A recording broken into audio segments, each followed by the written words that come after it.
Operation सिंदूर से तमतमाए पाकिस्तान ने जम्मू कश्मीर को अलग अलग इलाकों में सैकड़ों ड्रोन से हमले भी किए। एंटी डिफेंस सिस्टम ने पाकिस्तान के हर मंसूबे पर पानी फेर दिया, उसे नाकाम किया। मार गिराए गए ड्रोन और मिसाइल के मलबे से ये साफ नजर आता है कि पाकिस्तान किस तरीके से बौखलाया हुआ था।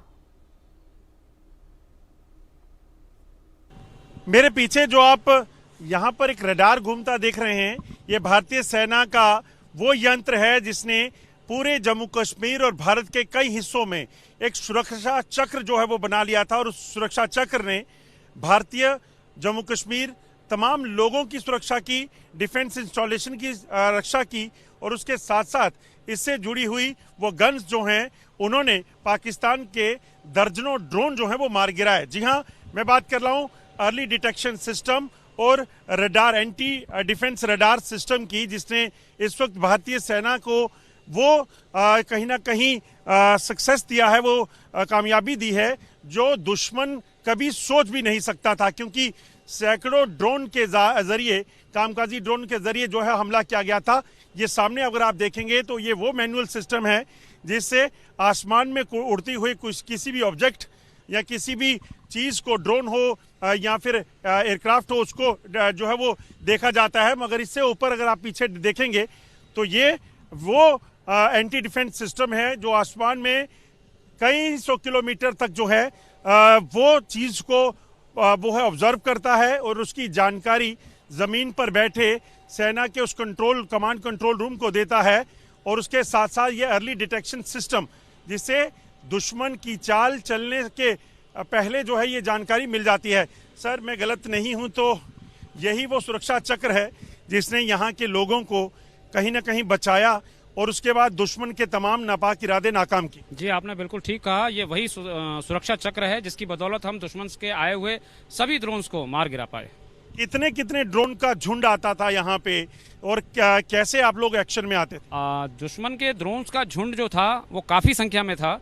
और जब भी दुश्मन के ड्रोन का जो झुंड आया है तो जैसा आपने बताया कि हमारा अर्ली वार्निंग रडार जो है वो उसको सर्च और डिटेक्ट करता था और फायर कंट्रोल रडार को उसको पास करके हमारे एडी वेपन सिस्टम से फायर करवा के उसे जमीन पर गिराते थे। ये जो सिस्टम है इसकी कितनी कैपेसिटी इन द सेंस कि कितनी जल्दी एक्शन में आता है, कितनी जल्दी चीजों को सेंस कर लेता है? इसको न्यूमेरिकल वैल्यूज में बताना मुश्किल है, बट ये मानिए कि आप ये विद इन सेकेंड जो है टारगेट को सर्च एक्वायर करता है। तो इस ये माने कि इस जगह के आकाश मतलब आसमान के ऊपर कई किलोमीटर तक कोई भी परिंदा पर नहीं मार जी, ये बिल्कुल सही बात है कि कई किलोमीटर तक कोई परिंदा पर नहीं मार सकता है। भारत का खुद का बनाया हुआ आकाश तीर और ये तमाम चीजें कितनी बेहतरीन साबित हुई इस मुश्किल दौर में। इस ऑपरेशन सिंदूर में एयर डिफेंस सिस्टम में ये सारी चीजों ने मिलजुल कर काम किया और 100% उनका रिजल्ट आया है। और लगता है कि अभी भी क्योंकि ऑपरेशन जारी है तो ये सिस्टम जो है वो लगातार दुश्मन के इरादों को नाकाम करेगा। हमारा एयर डिफेंस सिस्टम आज भी दुश्मन के किसी भी नापाक इरादे से निपटने के लिए पूरी तरह तैयार है, सक्षम है। ये बताइए काम कैसे करता है? जैसे अभी चल रहा है तो आसमान में अगर कोई चीज हुई तो फिर क्या होगा? जी, मैंने आपको पहले ही बताया था कि अर्ली वार्निंग रडार किसी भी एयरबोर्न टारगेट के डाटा को सर्च और डिटेक्ट करके हमारे कम्युनिकेशन सिस्टम को देता है और वो हमारे एफसीआर को देता है। एफसीआर उस टारगेट के डाटा पर सर्च करता है और उसको ट्रैक करता है। इसके ट्रैक होने के साथ ही जो एडी सिस्टम है, हमारा एडी वेपन सिस्टम है, उसको भी ये डाटा पास होता है और उसका रेट ऑफ फायर हाई होने के कारण में उस टारगेट को हम हवा में ही बर्बाद करते हैं। आप इस चीज को समझिए, अर्ली डिटेक्शन सिस्टम और एयर डिफेंस जो रडार ये सिस्टम लगा है और इसके साथ आकाश तीर, इन सब ने मिलकर जो है एक कहीं ना कहीं आसमान पर एक सुदर्शन चक्र बना दिया। और उसी सुरक्षा चक्र ने जो है इस इलाके में होने वाली किसी भी एयरबोर्न थ्रेट जो है उसको डिटेक्ट किया और उसके बाद एंटी ड्रोन गन सिस्टम ने तुरंत फायर करके पाकिस्तान के उस नापाक इरादों को नाकाम किया। और सेना के ये वीर सदैव यहाँ रहे इस चीज़ को सुनिश्चित करने के लिए कि पाकिस्तान का कोई भी इरादा यहाँ हम लोगों की हत्या करने का उसे कामयाब ना होने दिया जाए। 6 तारीख से लेकर 10 तारीख तक पाकिस्तान की तरफ से सैकड़ों ड्रोन के जरिए भारतीय सुरक्षा एजेंसियों के ठिकानों और सिविलियन इलाकों को टारगेट करने की कोशिश की गई, जिसे सुरक्षा बलों ने, भारतीय सेना और वायुसेना ने जो है वो नाकाम कर दिया।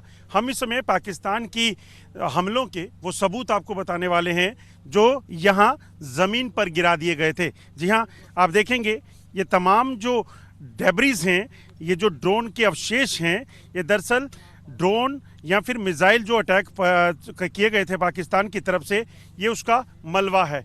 ये मलबा उन 4 से 6 दिनों में जो है वो यहाँ पर इकट्ठा हुआ है, सिर्फ एक लोकेशन पर, जिसे पाकिस्तान की तरफ से फायर किया गया था।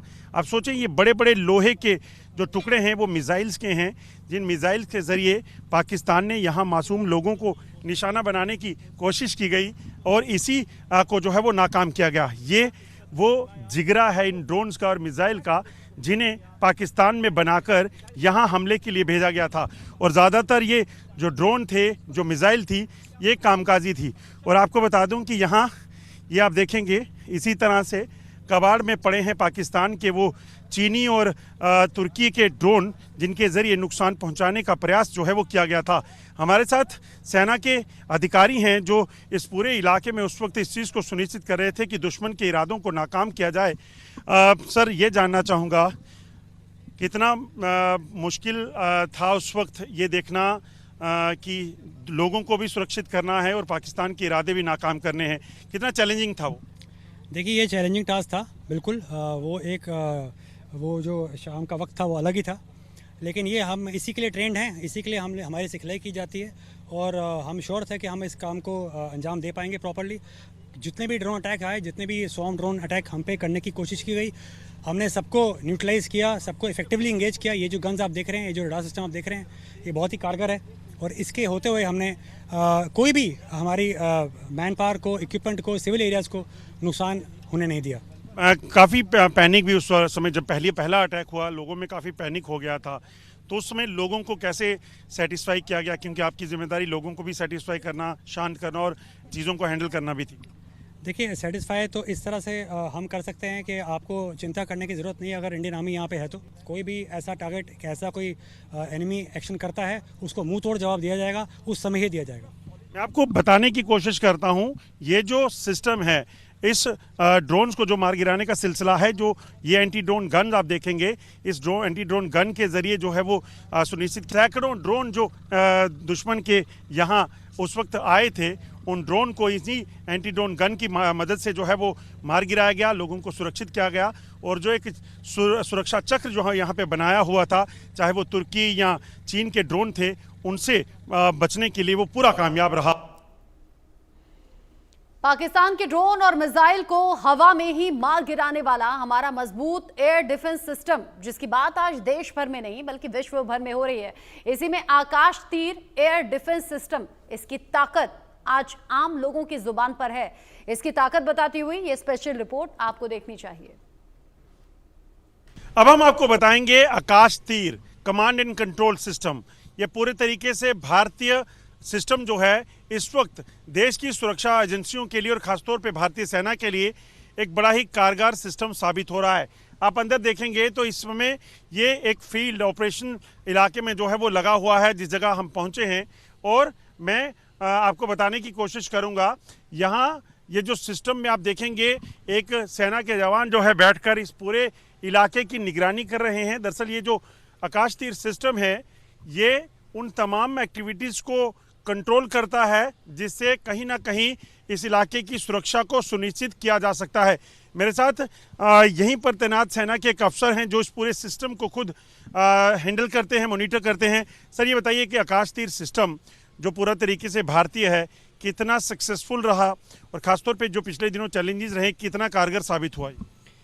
आकाश तीर सिस्टम जो है ये एक automatic command and control system है।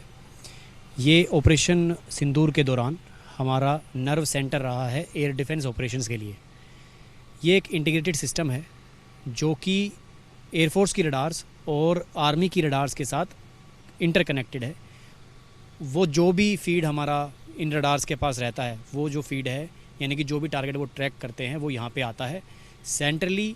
यहाँ पे आने के बाद हम थ्रेट एवेल्यूएशन करते हैं। थ्रेट एवेल्यूएशन करने के बाद हमें ये पता चलता है कि ये हमारा फ्रेंडली एयरक्राफ्ट है या फिर दुश्मन का एयरक्राफ्ट है।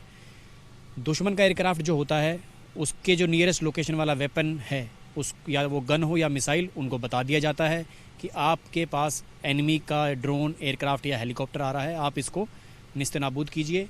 वो जो सोल्जर हमारे वेपन एंड पे प्रेजेंट है, वो उसको सक्सेसफुली न्यूट्रलाइज कर पाए इस ऑपरेशन सिंदूर के दौरान। ये जो सिस्टम था जब ये शुरू हुआ, पिछले दिनों जो थ्रेट्स रही उसमें कितने ड्रोन या कितने एयरक्राफ्ट जो है मार गिराने में आपको सफलता मिली इसी की मदद से? जो दुश्मन के जितने भी ड्रोन जो एलसी क्रॉस करके आए और हमारी टेरिटरी में आए, 100% एनिमी के ड्रोन हमने डिस्ट्रॉय करे और उनको क्विक टाइम फ्रेम में हमने निस्तो नाबूद कर दिया। ये जो ड्रोन थे ये एक्सप्लोजिव के साथ आ रहे थे ताकि नुकसान कर सकें? इसमें से ज़्यादातर जो ड्रोन थे वो कामाकाजी थे, यानी कि वो एक्सप्लोजिव लेके आ रहे थे, तो उनको हमारे क्रिटिकल एसेट्स या हमारी लोकेशन के पास पहुंचने से पहले ही हम उनको बर्बाद कर देते थे। आप इस चीज़ को समझिए क्यों कि जब पाकिस्तान की तरफ से ड्रोन हमला हुआ तो पाकिस्तान की तमाम वो कोशिशें थी कि इस पूरे इलाके में जो डिफेंस इंस्टॉलेशंस हैं उसमें किसी भी तरह की जो टारगेट है उनको जो है वो किया जाए। कामाकाजी ड्रोन्स की अगर बात की जाए या फिर जो ये जो इलाका है यहाँ डिफेंस इंस्टॉलेशन जो अलग अलग लोकेशंस पर हैं इनको टारगेट करने की जो है पाकिस्तान की मंशा थी, मगर समय रहते जो एयर डिफेंस सिस्टम यहाँ लगा था और उसके साथ अटैच इस आकाश तीर जो इंडिजिनस सिस्टम है इसकी मदद से उस तमाम जो कोशिशें थी उससे नाकाम किया गया और कहीं ना कहीं पाकिस्तान को यहाँ धूल चटाई गई।